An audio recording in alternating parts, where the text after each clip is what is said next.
High বন্ধুরা, Jhuma Bengali kitchen থেকে YouTube চ্যানেলে তোমাদের সকলকে স্বাগত জানাই। আজ তোমাদের কাছে শেয়ার করতে চলেছি পেঁপের ভর্তা। পেঁপের ভর্তা কিভাবে বানাবো আর কি কি উপকরণ দেবো তা তোমাদের সবকিছুই দেখিয়ে দিচ্ছি। দেখো, এখানে দুটো বড় সাইজের পেঁপে কেটে ধুয়ে রেডি করে নিয়েছি। দেখো, এগুলো এখন কুকারে দিয়ে আমি দুটো সিটি দিয়ে সিদ্ধ করে নামিয়ে নেব। রেসিপিটি ভালো লাগলে সকল বন্ধুদের বলি একটি লাইক দিয়ে পুরো ভিডিওটি দেখার অনুরোধ রইল। যে সকল বন্ধুরা পেঁপের কোনো রেসিপি পছন্দ করো না তাদেরকে বলি এইভাবে একদিন রান্না করে দেখো, খেতে কিন্তু খুবই অসাধারণ লাগে। এখন দেখো, কথা বলতে বলতে পেঁপে সিদ্ধ করে আমি কুকার থেকে বার করে নিয়েছি। এবার পেঁপে সিদ্ধর মধ্যে যে জলটা আছে আমি যতটা পারবো এইভাবে চিপে বার করে দেব।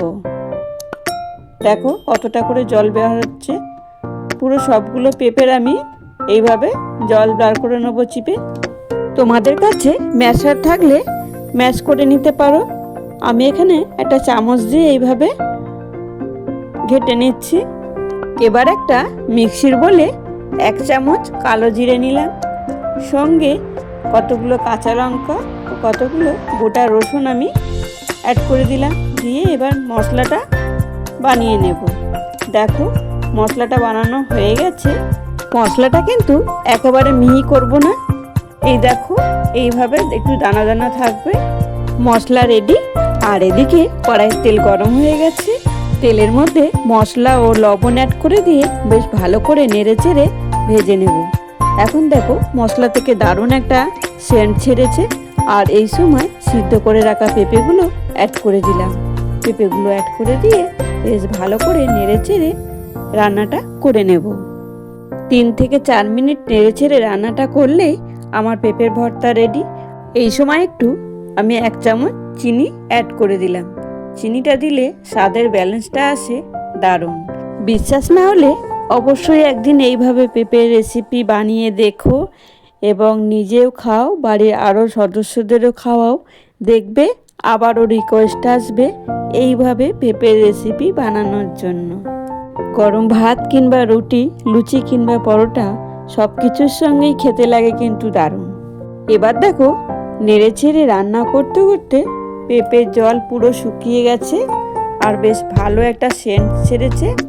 এবার ভাবতে হবে পেঁপের ভর্তা আমার রেডি।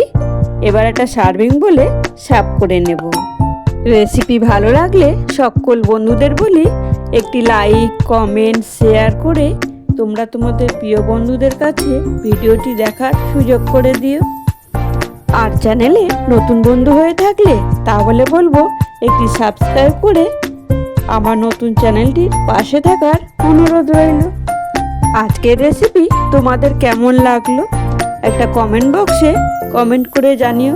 আর রেসিপি খুব ভালো লেগে থাকলে অবশ্যই একটি লাইক দিয়ে পাশে থাকা বেল বোতামটি প্রেস করে দিও। তাহলে আমি যত নিত্য নতুন ভিডিও আপলোড করব সবার প্রথমে নোটিফিকেশন তোমাদের কাছেই পৌঁছাবে। তোমরা তোমাদের সময় ও সুযোগ মতো আমার দেওয়া রেসিপিগুলো দেখে নিতে পারবে। আজকের ভিডিও এখানেই শেষ করলাম।